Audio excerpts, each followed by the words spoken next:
Welcome back to another episode of Veg Networking Canada, where plant-based vegan companies and people connect. It's important to honor, acknowledge, and respect that many of us are located on the traditional, ancestral, and unceded territories of many Indigenous peoples of Canada. Today, we have a special guest with us. She is a marketing consultant with over 10 years of industry experience, boasting a proven track record of turning events into revenue machines. She is especially passionate about working with mission aligned organizations who share her vision for a vegan world. Veg Networking Canada is pleased to welcome Emily Guterres. Thanks so much for having me. I'm excited to be here. Well, we're excited to have you here, and we're going to open up the same way that we do with everybody who lands in our ecosystem here. Can you tell us the story of what led you to go vegan? Yeah, so about 8 years ago, I was at my parents' house and we were all hanging out, and I was talking to my parents' dog, and I just was thinking about how much love I had for, my parents' dog, Mitzi, and how much the pets I had always, growing up, how much they meant to me, how much I love them, and how much I care for them. And then I started to think about what was on my plate, the meat on my plate, the other animal products, and I made the connection. If I didn't want to eat my parents' dog or any dog for that matter, what was the difference in eating a chicken or a pig or any animal for that matter? And then once I made that ethical connection, I kind of never looked back. Of course, I beefed up my education by watching documentaries and listening to podcasts.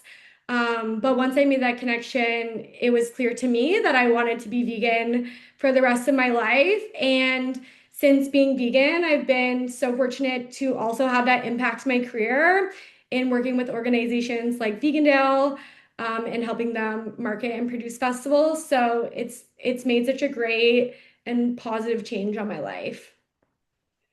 No pun intended, beefed up your education with the documentaries. We'll touch on documentaries and stuff a little bit later. But was that like a real, true, just total epiphany to make that connection, or was there like in hindsight, was there seeds or things planted along the way that helped you make that connection, or was it truly just, whoa, this is something brand new?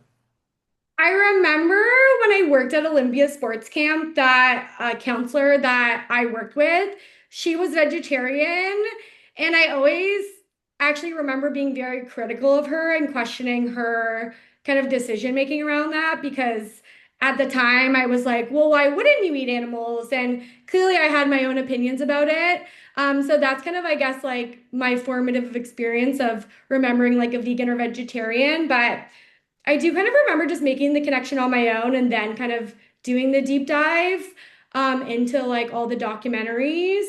But I mean, I feel like the connection was as simple as looking at a dog and thinking, am I a hypocrite if I, love a dog but then eat a pig? And I was like, yeah, I do think that's hypocritical. And then, it started the thought of, why am I doing this? And I shouldn't be doing this.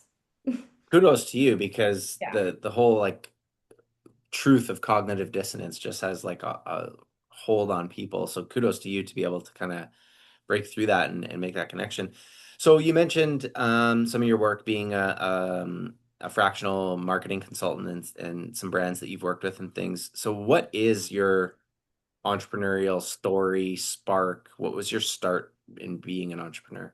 Yeah, so I think my start was a little bit unconventional because I left Vegandale and then I kind of didn't really know what was next. I knew I wanted to stay in marketing, but I really wanted to work for a vegan organization, and a lot of vegan organizations were laying off, or there weren't as many opportunities in that field. And I was in this cycle of applying and interviewing for jobs, and I was averaging about 2 to 3 interviews for a month. And then I hit a lull, and I had a conversation with someone named Amy. She has a business called A Side Hustle. She's also in marketing, and she was like, if you're putting in so much effort into like getting these interviews, why don't you just like take a shot at running your own business? And it's kind of like, instead of interviewing, now you'll be like talking to people as service providers. And I really liked that idea because it kind of put me back into the driver's seat of saying, like, well, I don't need to wait for Scott or Shannon or anyone else to give me an opportunity. I can create my own opportunity and forge my own path. And I think that has also led me to just experience and deal with rejection and become, resilient in the face of so much rejection. I think that's a big part of, being a business owner.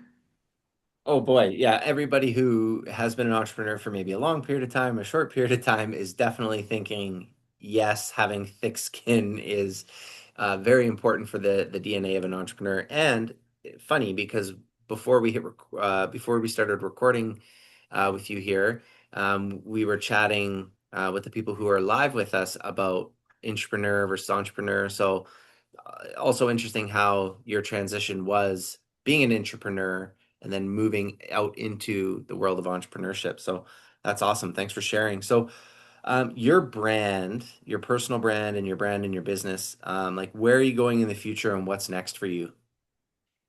Yeah, so I'm working on building a new brand, kind of just outside of like my general consulting brand that is a little bit more catered towards event marketing because when I was kind of sitting down and thinking critically about the unique value I had to offer within marketing, I do see marketing as being super hyper niche. So, like, if you're in B2B marketing, you do B2B. If you're business to consumer, I think a lot of business owners really want you to stay in that lane.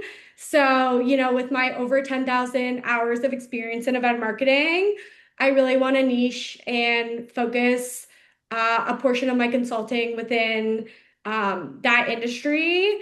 And I think another kind of unique angle that I'm thinking about as I kind of build this brand in the event marketing space is I want it to be very women focused because women drive 70 to 80% of all consumer purchasing decisions in the US, yet most marketing still kind of treats them like a niche audience instead of the majority. So, um, I think as I build a brand, of course, it will be evolving conversation because I need to see how it's going to be received in the market alongside the inbound that I believe. But I really want to hold true to the fact that women have so much purchasing power. And from my perspective, I think a lot of women in media are still like hypersexualized from a young age. And I think that's really shaped how people view women in media. So I'm really trying to, I guess, flip the script. Well, personally, I love that because I have a 4.5, almost 5-year-old daughter, and I would like to be in a world that obviously doesn't have those negative consequences happening. And so, whether it's B2C or B2B, as it relates to marketing, I think we heard you that you touched a little bit on maybe like a transformation that you're seeing in terms of, not to put words in your mouth, but economically empowering women through marketing is like a maybe like a transformation that you're seeing. So this is a long-winded roundabout way of me asking you, what are some transformations or trends in your industry?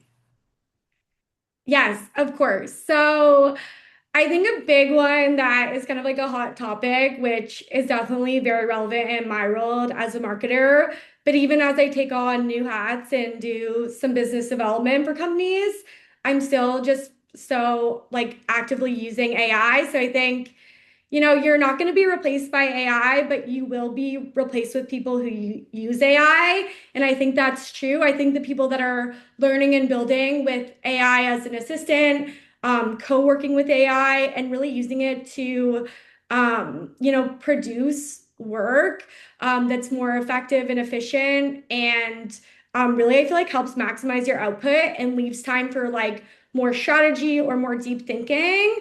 So I really think it's about like how are you using AI and are you staying up to date with the AI? And I think the brands winning right now are using AI to create more content. They're testing it organically, and then they're also putting the paid dollars behind it. And I think every industry has their own kind of AI tools, and I'm really working on, every day sharpening my skills within the AI literacy area because I do believe that that's, kind of the future of work. Yeah, that's an interesting perspective, and for me, Lan's very, very true. It's like you're not necessarily going to be replaced, but somebody who is not behind the eight ball on using it could very well and will very well replace you. That's a interesting perspective. And Uh, then just to add, I do have like maybe one other transformation I can talk about if there's time. yeah, go for it. Okay, so just kind of I pulled in some event marketing, more specific stats. So when we looked at Coachella 2026, it sold out in about a week, and it pulled in over $200 million. And 60% of attendees played with a payment plan, which is very interesting. So we can really see that people aren't just buying a ticket, they're willing to finance their way through the experience. And I think it's really interesting because live events have moved from a nice to have, into something that people are willing to budget around or even go into debt for regardless of income. So that also makes me, super hopeful and excited for the events industry and, kind of the hunger from the consumer side. And I think that's definitely a very exciting transformation. Yeah, two sides to that for sure. Pay Yeah. buy now, pay later conversations. Like if the structure buy now, pay later is, pay in four easy payments and there's no interest and no catch, sure, for sure, go for it. But if it's, you know, something that's going to be furthering issues in terms of consumer debt loads and high interest rates and things like that, that definitely is a different conversation. But that's interesting stats to be able to pull about how much of that $200 million revenue was paid through the choice of a payment plan. That's very, very interesting. And I think it is important for consumers to know what their options are. Um, if they are going to be choosing a payment plan. So that's interesting data. Thanks for sharing that. Um, so, in terms of you, maybe this is something that you've done personally in the past, or currently doing now, or looking to do in the future, and or through organizations that you've been a part of. What's your thinking around giving back and, commonly known as like charity? Like, how do you feel like you've been charitable in your life or business? Yeah, so I think giving back is really important.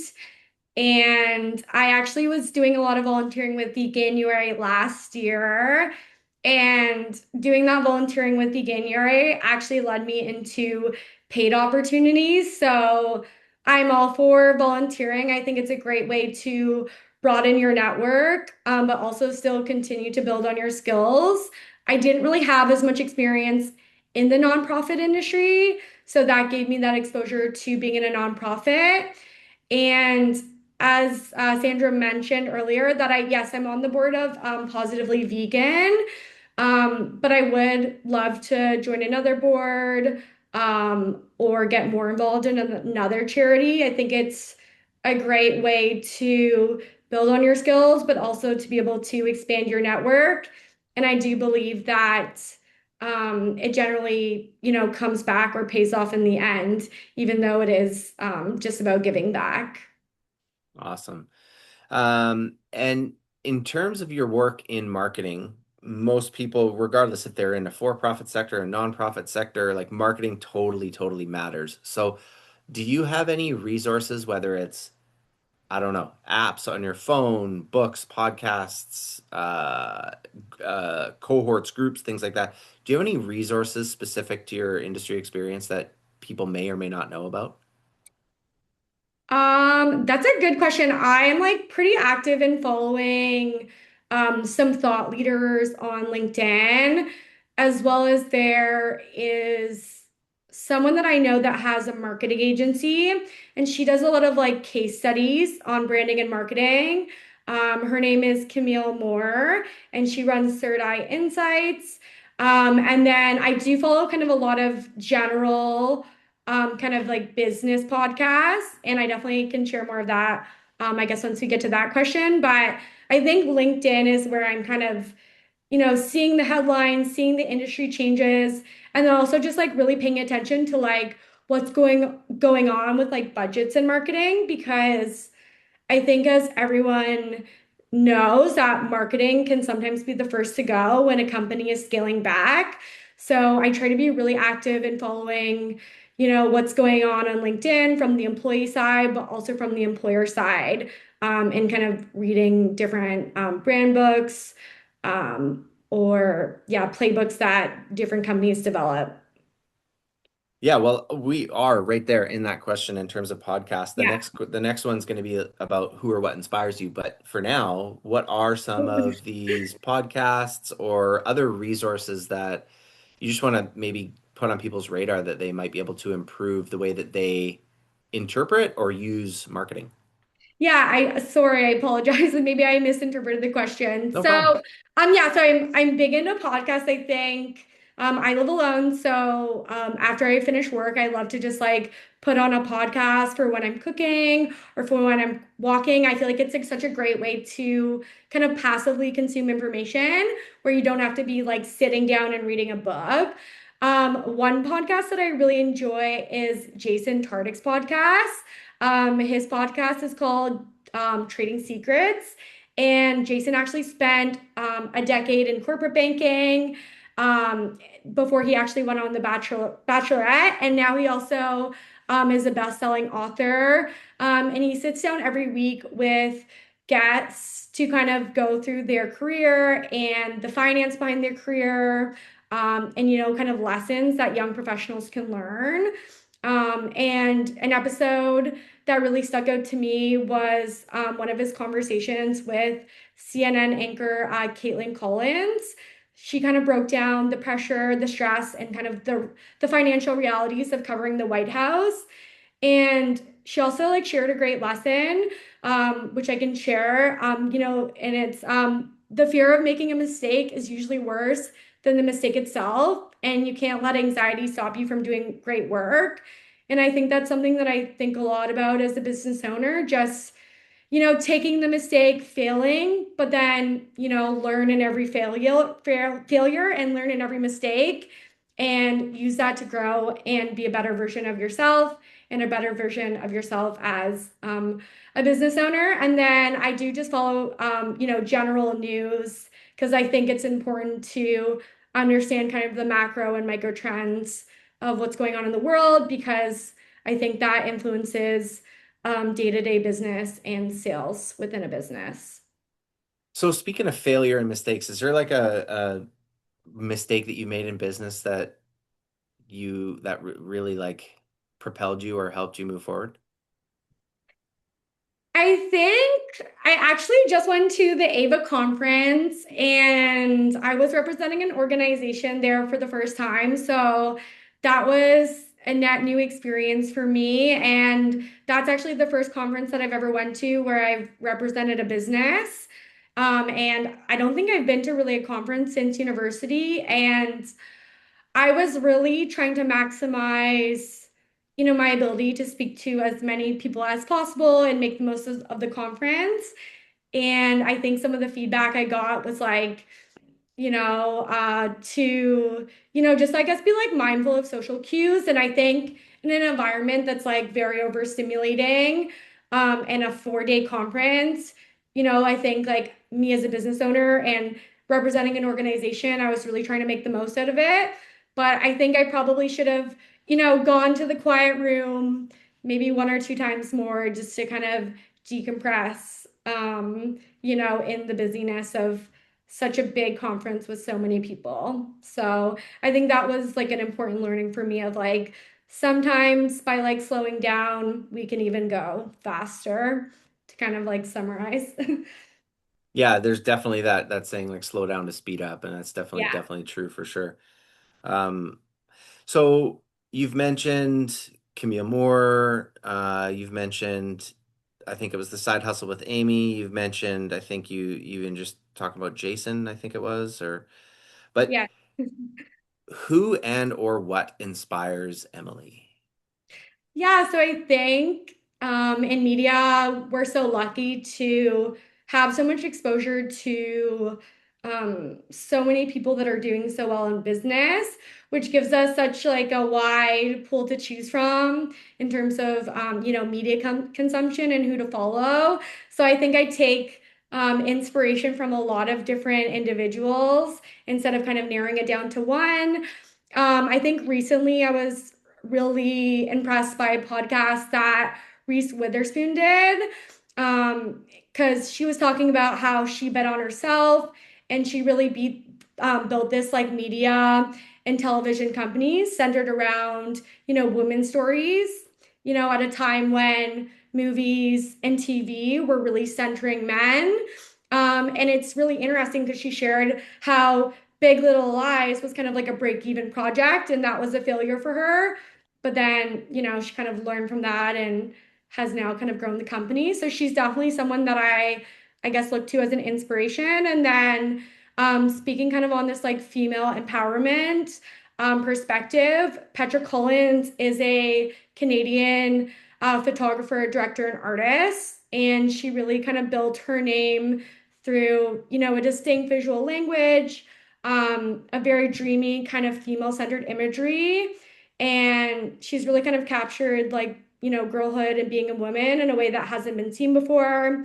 And I really like look up to her from, a creative inspiration standpoint, but also just from, how she shapes her visual identities and the world she creates. Amazing. Awesome. So, advice, lessons, tips. Huge, like that could in and of itself be an hour or 2 hour long conversation, just that in and of itself. But and it's so open-ended, it could go a thousand different ways. But do you have any advice, lessons, tips, or maybe if you could give advice to your younger self, what would that look like? Yeah, I think if I could go back now and kind of start like at day one right now, I think having maybe like a financial advisor or just having a better understanding of the finances of a business, I think that really would have helped me because I think as a new business owner, you can sometimes be like nervous about pricing yourself too high or pricing yourself out of the market that you're not going to get contracts. But I think, like when you price yourself fairly, it shows that you believe in the value of your work and that you believe in yourself and the work that you're doing. And if you have the skills and the experience to back it up, running a business is about making money. So I wish I kind of had a better understanding of the financial side, which is great because there's so many people in finance involved in this group. And then I think also one thing that I wish I knew was that it actually takes about 3 months on average to close a service contract. So I think if you're starting a business, you need to give yourself that leadway of at least 3 months before you start seeing results because the stats support it. And generally, you don't just make one phone call and then now you have a $50,000 contract. Usually, it's so many touch points and calls, and something that you might have done last year could turn into something, 8 months from now. So I think I wish, yeah, I just had a bit more like financial acumen and starting a business, but I've definitely learned now. And yeah, that would be kind of like my advice that I wish I could have given to my younger self. Yeah, knowing whatever industry you're in, knowing your sales cycle and if there are different sales cycles for different offerings and everything like that, very, very important for sure. And then on the marketing side of it, do you have any advice, lessons, or tips for people listening? In what way do you mean?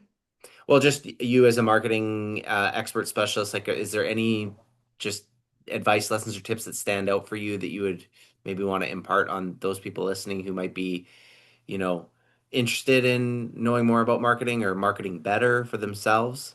Yeah, I think a lot of marketing advice generally tends to be pretty like niche down to like industry and client, but I think maybe like a broad takeaway that I think a lot of people could apply to their business as a business owner and probably advice that I need to start, taking for myself. I think of kind of, Allison Ellsworth and how she founded Poppy and her ability to kind of do silly things on TikTok, like dance and do trends, and how from the very beginning she engaged her audience with these questions of, what do you think of our brand? How should we do this launch? And really like meaningfully engage her audience along the way of building such a successful brand. I think, every day that you don't post and every day you don't put yourself out there, I've heard like one post can sometimes lead to a client that has no engagement. So I think it's all important that we keep that in mind and, be willing to get outside our comfort zones,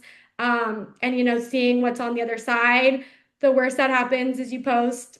It's not the best post ever. It doesn't get the most engagement, but I think it's like running a business. At least you're trying and you're collecting data along the way.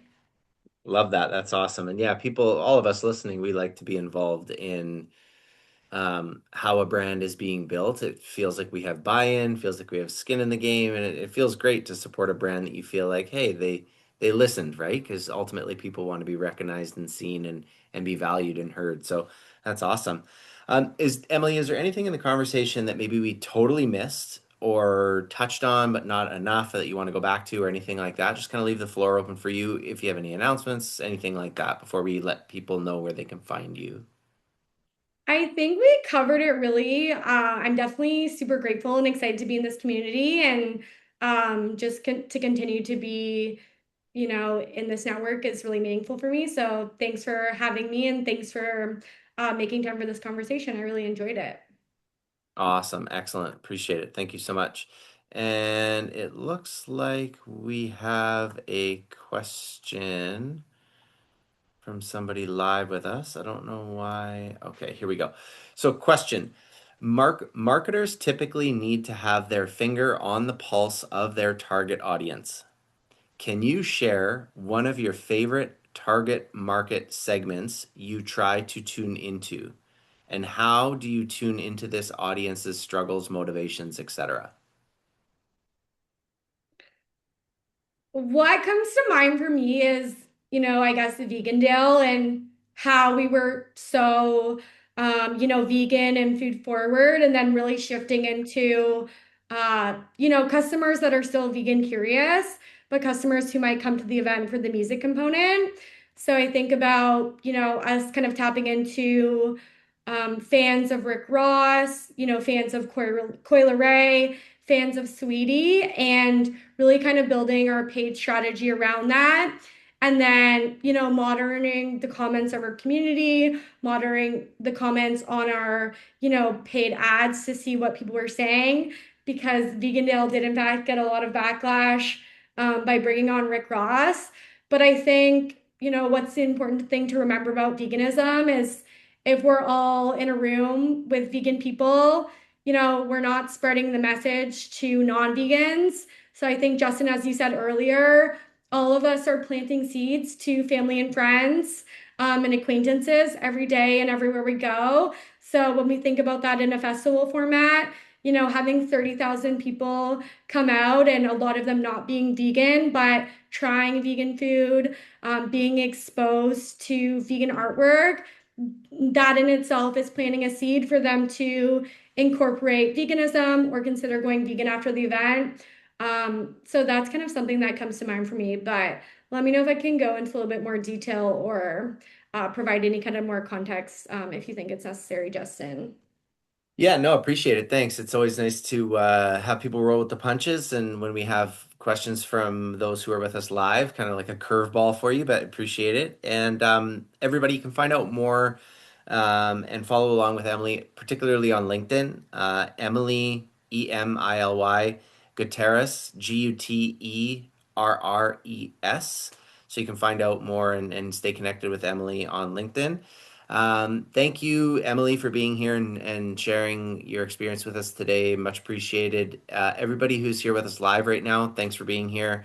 And then everybody, of course, who's going to be listening to this on your own time, thanks for spending some time with our community here. This has been another episode of Veg Networking Canada, where we had a great conversation with fractional marketing consultant Emily Guterres. And take care. See you soon, and we'll catch you on another episode. Bye for now. Bye.